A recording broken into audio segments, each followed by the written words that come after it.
चालू हो गई थी, बीच में वो लेडीज फंस गई थी। हमने देखा कि यार ये मुसीबत में है, तो एकदम मेरे को कुछ समझ में नहीं आया, मैं उनकी जान बचाने के लिए कूद गया। बेटा अगर 5 किलो दे दिया तो क्या होता है, 5 किलो में जिंदगी कट जाएगी मेरी। नमस्कार, मैं मोहम्मद फैसल और आप देख रहे हैं नेशनल दस्तक। आज दो बड़ी खबर लेके आया हूं और दोनों बड़ी खबर आपके लिए बहुत जरूरी है। एक तरफ मुस्लिम युवक ने जहां पर एक हिंदू युवती की जान बचाई ट्रेन के सामने कूदकर, वहीं दूसरी तरफ यूपी चुनाव पर बड़ी खबर है किस तरीके से अभी भी यूपी में बीजेपी मंत्रियों को भगाया जा रहा है, वहां पर उनसे सवाल दागे जा रहे हैं तो उनके पास जवाब नहीं बन पा रहा और वो मैदान छोड़कर भाग रहे हैं। पहले चरण का मतदान हो चुका है जिसमें साफ दिखाई दे रहा है कि किस तरीके से इस बार बीजेपी का सुपड़ा साफ होता हुआ नजर आ रहा है। जिस तरीके से वोटिंग हुई है खासकर पश्चिमी उत्तर प्रदेश में, जहां से वीडियोज आए थे बीजेपी नेताओं को मारने के, भगाने के या उनको काले झंडे दिखाने के, वहां पर जो मतदान हुआ है उसका जो परसेंटेज है उससे भी साफ साफ अंदाजा लगाया जा सकता है कि इस बार बीजेपी का सुपड़ा साफ होता दिखाई दे रहा है। लेकिन इससे भी बड़ी खबर यह है कि मध्य प्रदेश में भोपाल में जहां पर मुसलमानों के घरों पर बुलडोजर चढ़ाया गया, जहां पर मुसलमानों के ऊपर केस ठोके गए, वहां पर महबूब आलम नाम के एक व्यक्ति ने ऐसी मिसाल पेश की है जो भाईचारे का प्रतीक है, जो हिंदू मुस्लिम से ऊपर उठकर मानवता का प्रतीक है। जी हां, मध्य प्रदेश में एक महबूब आलम ने एक युवती की जान बचाई। वो खबर मैं आपको बताता हूं कि किस तरीके से उसने फिल्मी अंदाज में, जो एक महिला निराश थी, उदास थी और उसने आत्महत्या करने का मन बना लिया था और वो ट्रेन के सामने कूदने जा रही थी, तभी महबूब आलम जो उसको देखता है वो उसको बचाने के लिए ट्रेन के आगे कूद पड़ता है। आप साइड में स्क्रीनशॉट देखिए, ये किसी फिल्म का सीन नहीं है बल्कि रियल जिंदगी का, रियल लाइफ का भोपाल का सीन है, जहां पर एक मुस्लिम युवक और एक हिंदू महिला ट्रेन के नीचे सर झुकाकर बैठे हुए हैं। ये खबर आप पूरी सुन लीजिए। अशरफ हुसैन है, उन्होंने ट्वीट करके बताया है कि ऐसे होते हैं मुसलमान। भोपाल में ट्रेन के सामने एक युवती आत्महत्या करने के मकसद से आ गई। वहां खड़े एक मुस्लिम शख्स जिसका नाम महबूब है, उन्होंने फौरन ट्रेन के आगे छलांग लगा दी और उस युवती को तब तक पकड़े रखा जब तक ट्रेन ऊपर से गुजर नहीं गई। फिलहाल दोनों बिल्कुल सही सलामत हैं। तो इस तरीके से महबूब आलम ने इस युवती की जान बचाई है। इनकी ये बाइट भी सुन लीजिए जो महबूब आलम बाद में उन्होंने बताया कि किस तरीके से उन्होंने उनकी जान बचाई। ये देखिए, ये सुन लीजिए महबूब आलम को।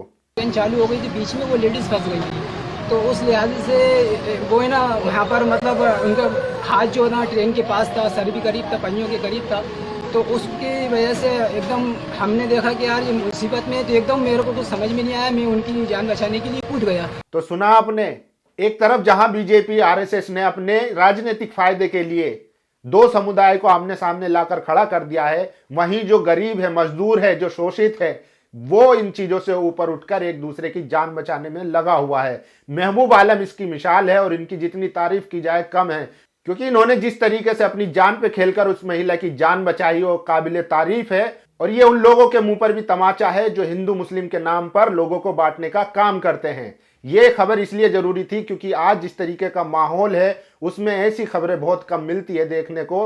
उसके ऊपर भी ये भी सोशल मीडिया पर ही देख पाते हैं क्योंकि गोदी मीडिया नफरती एजेंडा चलाता है। तो हमारी जिम्मेदारी थी कि इस तरीके की जितनी भी खबरें आए वो आपको दिखाए ताकि समाज में भाईचारा, सद्भाव बढ़े और जो शोषित है, वंचित हैं, उनकी आवाज को बुलंद किया जा सके। इसके अलावा अब ये एक और वीडियो देखिए। बेटा अगर 5 किलो दे दिया तो क्या होता है, 5 किलो में जिंदगी कट जाएगी मेरी। तो ये वीडियो देखा आपने। इस वीडियो में बीजेपी के मंत्री हैं जय कुमार जेकी, जिनसे एक महिला सवाल कर रही है कि 5 किलो अनाज हमारी जिंदगी काट जाएगा। जो बीजेपी दावा कर रही थी कि हमने लॉकडाउन में सबको 5-5 किलो राशन, मुफ्त राशन जो है मुहैया कराया था, उस पर इस महिला ने सवाल दागा है। तो बीजेपी के मंत्री के पास जवाब नहीं बना और वो अपने समर्थकों के साथ मैदान छोड़कर भाग गए। तो ऐसे हालात है कि यूपी में बीजेपी मंत्रियों और विधायकों और जो पूर्व नेता हैं सबसे सवाल दागे जा रहे हैं और लोग सवाल पूछ रहे हैं कि आपने हमारे लिए क्या किया। बेरोजगारी अपने चरम पर है, युवा उनको घेर लेते हैं, महिलाएं सिलेंडर गैस को लेकर उनको घेर लेती हैं। और ये ताजा वीडियो है जिसमें देखा जा सकता है साफ साफ कि जो गांव की महिलाएं हैं जो ABCD नहीं जानती, वो सीधा सवाल कर रही है बीजेपी के मंत्री से कि आपके 5 किलो राशन पे हमारी जिंदगी कट जाएगी क्या। तो असल में इन्हीं मुद्दों पे राजनीति होनी चाहिए थी, लेकिन बीजेपी मीडिया और चुनाव प्रचार सब ने गठबंधन करके हिंदू मुस्लिम और हिजाब वाला दुनिया भर के तमाम सांप्रदायिक एंगल से मुद्दे उठाने शुरू कर दिए। लेकिन बेरोजगारी, महंगाई, इन सब पर कोई सवाल नहीं कर रहा। लेकिन जनता समझदार है, वो अपने हक अधिकार को जानती है और वो जानती है कि जो उनके घर पर वोट मांगने आएगा उससे क्या सवाल करना है। तो ये था वीडियो। रणविजय सिंह जो पत्रकार है उन्होंने लिखा, यूपी सरकार के मंत्री जय कुमार जय की जनता के बीच वोट मांगने पहुंचे, महिलाओं ने उन्हें घेर लिया और कहा 5 किलो अनाज में हमारी जिंदगी कट जाएगी। मंत्री जी मुस्कुराते रहे और समर्थकों के साथ निकल लेने को कहा। तो ये वीडियो आप देख सकते हैं। बेटा अगर 5 किलो दे दिया तो क्या होता है? 5 किलो में जिंदगी कट जाएगी मेरी। इसके अलावा मनोज काका है, उन्होंने भी इसी वीडियो को ट्वीट किया है, अगर 5 किलो राशन दे दिया तो क्या होता है? 5 किलो में जिंदगी कट जाएगी मेरी क्या? बुंदेलखंड के माताओं बहनों का स्वावलंबन जाग गया है और यूपी मंत्री को बेरंग लौटा दिया।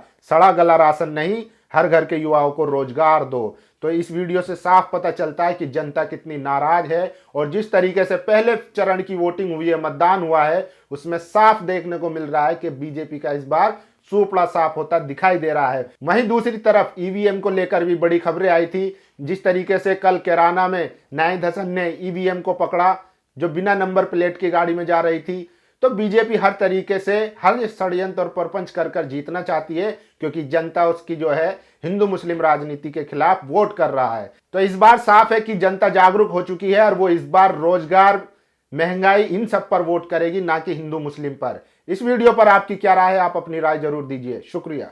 नेशनल दस्तक की आपसे गुजारिश है कि अगर इसको बचाना चाहते हैं तो नेशनल दस्तक को सब्सक्राइब करने के लिए रेड कलर के सब्सक्राइब बटन को दबाएं, फिर बेल आइकन की घंटी दबाएं। नेशनल दस्तक को बचाने के लिए बहुत जरूरी है कि हर खबर को शेयर करें, लाइक करें, कमेंट जरूर करें।